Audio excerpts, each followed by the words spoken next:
The MK Party's call that Afrikaner towns such as Orania and Kleinfontein must be abolished while the Zulu King is allowed to hang on to their own tribal lands simply doesn't hold up.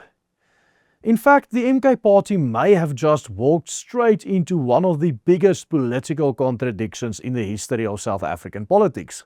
Because while the party now attacks the right to self-determination as a racist, its very own support base is deeply tied to one of the most ethnically and racially defined territorial systems still operational in South Africa today. As regular viewers of this channel may be well aware, the Umkhonto we Sizwe Party recently gazetted a notice announcing their plan to completely repeal Section 235 of the South African Constitution. The party argues that the Bill of Rights already safeguards the liberty to use one's language of choice, to engage in preferred cultural activities, and to practice one's religion of choice, whereas, according to the notice, the Constitution Section 235 provides, and I quote, a theoretical basis for the self-determination of communities, thereby creating, and I quote again, the false impression that the Constitution allows cultural enclaves or semi-autonomous entities, and allows these enclaves or entities to operate in a manner inconsistent with the Bill of Rights. The party further argues that any form of self-determination practiced by cultural communities must, per the Constitution, remain subject to public scrutiny and parliamentary input as part of a legislative process. This move by the MK is of course specifically aimed at targeting Afrikaner communities only, such as Kleinfontein and Orania of course. But in the debate which ensued as a result of this radical move, the MK Party's Mzwanele Manyi fell into a trap and contradiction he never ever foresaw. Stay tuned because in today's video we will point out how the MK, in its attempt to target Afrikaners specifically, is now backfiring as they may inadvertently be backstabbing their own political constituency. Despite the fact that they refrain from publicly admitting it, the MK Party's success and the very reason it has risen to such prominence so quickly within the South African political landscape is that, just like the Patriotic Alliance for example, Jacob Zuma's party has been able to successfully tap into the ethno-racial fragmentation of the South African political landscape. The overwhelming majority of its support comes from the Zulu people, with the political analyst Mike Law even describing the key to its rise as its ability to consolidate around a major South African ethnicity, of course the Zulu people.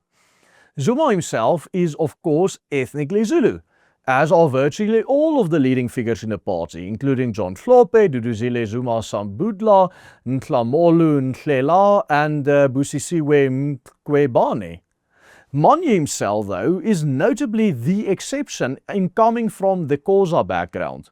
But here, it must be said that both peoples form part of the broader Nguni ethno-racial group. And it is precisely on this issue of ethnopolitics that Manyi's opposition to Section 235 of the South African Constitution becomes very interesting. You see, in 1994, shortly after the apartheid-era homeland of KwaZulu was being abolished, the KwaZulu-Natal Ingonyama Trust Act elevated an act by the Legislative Assembly of the apartheid-era homeland to the status of a national act, thereby creating the Ingonyama Trust, through which all land previously owned by the former Zulu or KwaZulu homeland government was transferred into a trust under the Zulu King, the Ingonyama, as the sole trustee. Interestingly, it is from within precisely this territory owned by the Zulu Royal House that MK gets the vast majority of its political support. But even more telling than this is that the Ingonyama Trust, which is based on a legislative act that was sanctioned under apartheid, actually expressly promotes ethno-nationalism, the very thing the MK now purports to attack. You see, the Ingonyama Trust Act clearly states that the land administered by the trust is defined in terms of the Self-Governing Territories Constitution Act of 1971. The Act specifically stated as its aim, and I quote, to provide for the establishment of legislative assemblies and executive councils in Bantu areas and to regulate further the constitution of tribal authorities. This means that the land transfer to the Ingonyama Trust was, per the Trust Act itself, identified based on ethno-racial legislation from the 1970s during the time of apartheid. Moreover, the Ingonyama Trust Act itself stipulates that it must be administered for the benefit, material welfare and social well-being of the members of the tribes and communities as contemplated in the KwaZulu-Amakhosi and isiPhakanyiswa Act of 1990. This was an act passed by the apartheid-era KwaZulu homeland, which in turn expressly recognizes KwaZulu citizenship in terms of Bantu Homeland Citizenship Act number 26 of 1970, which defines these communities in terms of race and ethnicity alone. All of these points point to just one thing: the historic legal precedents underpinning the Ingonyama Trust are fundamentally tied to the ethno-racial self-determination of the Zulu nation under their tribal monarch, the Zulu King. The very same MK party that now condemns Afrikaner self-determination as a dangerous form of ethno-nationalism draws the overwhelming bulk of its own political support from a territory administered through one of the most explicitly ethnically, racially defined territorial arrangement still existing in modern South Africa.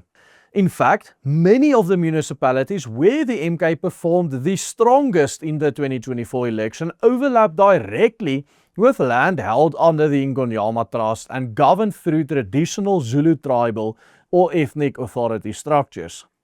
The massive irony here is absolutely staggering. The MK is effectively attempting to abolish itself, abolish colonial protections for minority self-determination, while simultaneously relying on the political loyalty, territorial cohesion, and historical ethnic identity of the Zulu nation itself. The party is therefore attacking in principle the very same form of ethnically, racially rooted communal self-governance from which its own support base materially benefits. And what is more, they benefit from it on the very basis of their own ethno-racial identity and, of course, genetics. And so, Manje can deny this all he likes. The reality is that his own constituency benefits just as much, and perhaps even significantly more, than any other group in South Africa from Article 235 of the South African Constitution. And what is more, they benefit, quite ironically, even more expressly on the very same grounds they maintain is discriminatory or racist in the case of Afrikaners. And finally, what is truly fascinating is that the Ingonyama Trust was set up just days before the 27 April 1994 election, the exact same time the ANC signed the Afrikaner Accord on self-determination, and also for the very same purpose, to guarantee a nation that never wanted to buy into the Rainbow Nation ideal the right to self-determination, just for the Zulu like for the Afrikaner.